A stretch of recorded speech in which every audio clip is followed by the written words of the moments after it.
Hello everyone, welcome to this week's Tutorial Tuesday video. This week I'm doing a little bit of a different kind of video for you. I'm doing kind of a how-to and how to practice doing striping so you get really nice, straight, crisp, clean lines. So first thing I want to talk about is the actual brush that you use when you're trying to do striping. So these are 4 of the striping brushes that are currently available at Nailbasics, and they are all available in kits with other brushes. But you can see that they all range in length as well as width. And it does matter what you're choosing as a tool for how you want your lines to come out. So this is the first brush I want to take a look at. It is in the Light Elegance Arts brush sets. And as you can see, I've actually never used this brush before, and there's a reason for it. I like a little bit of a shorter bristle, and I like way less bristles in my striper. But there is a way around that. You can cut the bristles shorter, of course, but you can also take your scissors and cut in a circle around close to the ferrule of the brush and actually make less bristles that way. And you want to cut in a circle so that you're not left with all your bristles just on one side of your brush. It just makes it a little easier to control when they're all in a circle.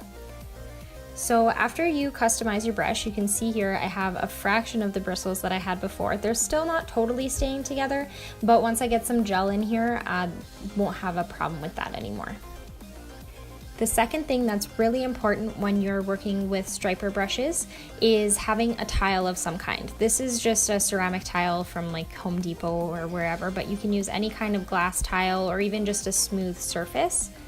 And the third thing that matters is the type of gel you're using. So I find if you're just starting out, Mission Control is really great to practice with because it is a little bit thicker.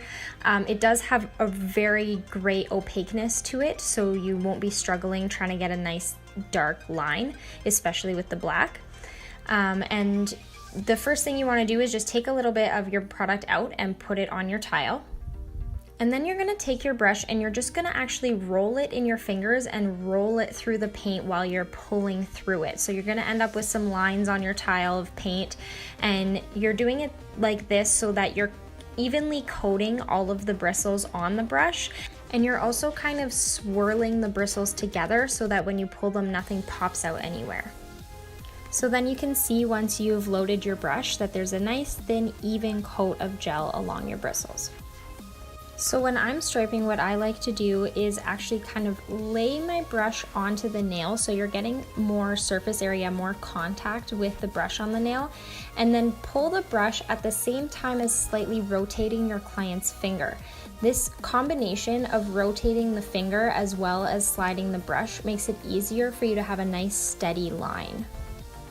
And as you can see, my first line is never totally perfect, but with the gel liking to go where it's been, it makes it really easy to come in after and do a little bit of touch-up work and just pull your bristles in the straight line that you're looking for.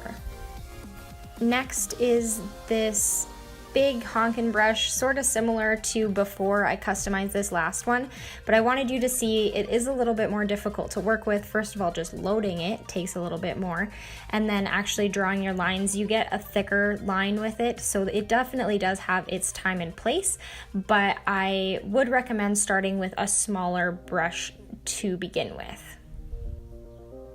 Now this third brush is from an art set that we did bring in recently, and I do have a Friday video where I did the kind of pink triangle on the purple nail there.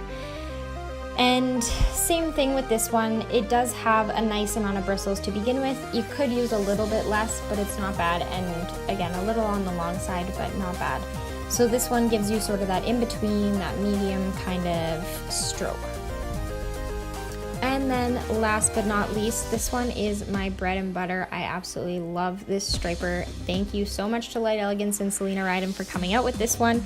It is the perfect striper in my opinion. There's barely any bristles in it. The bristles aren't ridiculously long. They're perfect length.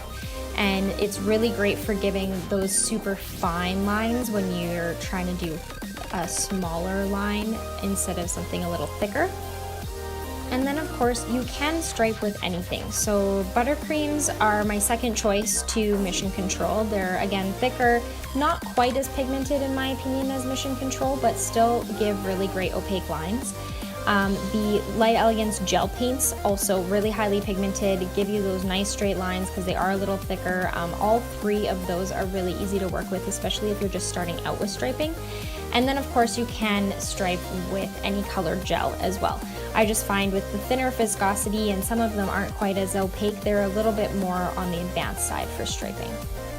And something I didn't show in this video that you can definitely do as well is stripe with glitters, and it would be the exact same thing. The finer glitters of course work easier because you don't get those chunks in the middle of your brush, but you can stripe with pretty much any gel product. So I hope you guys enjoyed this week's video. I wanted to do something a little bit more informative and a little bit more technique based rather than art based. I just wanted to show you the different thicknesses of the brushes and how important it is if you're looking for a thinner, nicer line, how much of a difference it makes to have a proper brush for it. So your tools are the most important thing here. I hope you guys enjoyed this week's video. If you have any questions or comments, please feel free to leave them in the section below. And as always, thank you for always subscribing to our channel and liking and sharing our videos. And don't forget that you can also support us by liking us on Facebook and following us on Instagram.